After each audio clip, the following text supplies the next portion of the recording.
বগুড়ায় মোটর শ্রমিক ইউনিয়নের দুই নেতাকে মারধরের জেরে তুলকালাম ঘটেছে। ফলপট্টিতে দোকানপাট ভাঙচুর ও আগুন দেয়া হয়। সকাল থেকে 4.5 ঘণ্টা জেলা থেকে সব রুটে বাস চলাচল বন্ধ ছিল। এতে চরম ভোগান্তি পোহাতে হয় যাত্রীদের। দুপুরে প্রশাসনের আশ্বাসে স্থগিত করা হয় ধর্মঘট।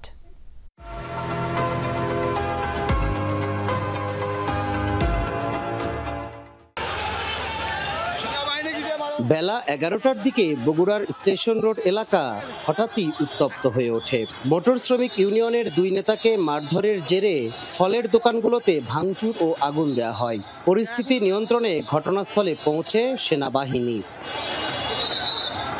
এর আগে সকাল থেকে শহরের চারমাথা কেন্দ্রীয় বাস টার্মিনাল ও ঠনঠনিয়া স্ট্যান্ড থেকে সব রুটে বাস চলাচল বন্ধ করে দেয় শ্রমিকরা।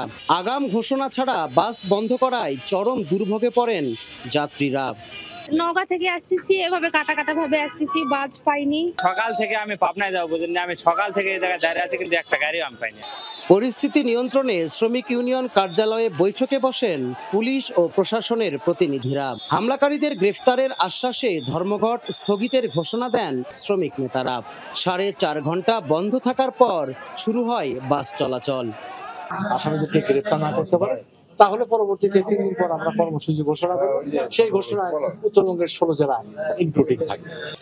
মঙ্গলবার স্টেশন রোডের ফলপট্টি এলাকায় সিএনজি অটোরিকশা রাখা নিয়ে বাকবিতণ্ডার এক পর্যায়ে নারিকেল ব্যবসায়ীদের হাতে মারধরের শিকার হন জেলা মোটর শ্রমিক ইউনিয়নের দুই নেতা।